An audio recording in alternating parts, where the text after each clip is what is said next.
सुब्रह्मण्य भुजंगम सदा बालरूपापि विघ्नातिगन्ति महादन्ति वक्त्रापि पञ्चाश्यमान्द्या विजीन्द्रादिमिक्य गणेशाभिधान विदत्तां श्रियं कापि कल्याणमूर्ति सदा बालरूपापि विघ्नातिगन्ति महादन्ति वक्त्रापि पञ्चाश्यमान्द्या विजीन्द्रादिमिक्या गणेशाभिधामि विदत्तां श्रियं कापि कल्याणमूर्ति न जानामि शब्दं न जानामि चार्तं न जानामि पद्यं न जानामि गद्यं शिते का षडास्या हि सिद्ध्यो ददेमि मुगान् निश्चरन्ति गिरशापि चित्तम् मयूरादिरूढं महावाक्यगूढं मनोहारिदेहं महच्चित्तगेहं महीदेवदेवं महावेदपावं महादेवपालं भजे लोकपालम् यदा सन्निधानं कदा मानवामि भवाम्बोधिपारम् अदास्ते तथैव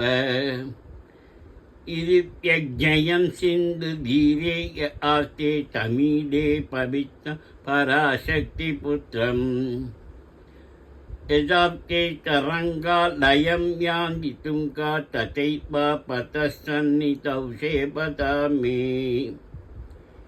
इति ओमि पङ्क्ति निनां दर्शयन्तं सदा भावये हिस्सरोजे गुहन्तम् चिरौ मन्निवासे नराये चिरूढा तथा पर्वते राजते चिरूढा इति वप्रमन्गन्धशैलाचिरूढ सदेवो मुदे मे सदा षण्मुखोऽस्तु महाबोधितीरे महापापचोरि मुनीन्द्रानुकूलेषु गन्धाख्यशैली गुहायां वसन्तं स्वभाषा लसन्तं जनातिम् अरन्तं त्रयामो गुहन्तम् लसत्पर्णगेहे नृणां कामदोहि सुमस्तोमसञ्चन्नमाणिक्यमञ्चे समुद्यसहस्रार्कदुल्यप्रकाश सदा भावये कार्तिकेयं सुरेशम् रणत्वं सखे मञ्जुलेत्यन्दशोनि मनोहारि लावण्यपीयूषपूर्णे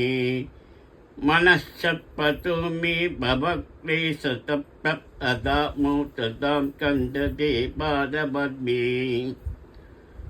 स्वर्णापदिभ्यां परैपाशमाना गणकिङ्किणी मेखला शोभमाना लसत्तेम पट्टेन विद्योतमाना कडिं भावये स्कन्दते दीप्यमानाम्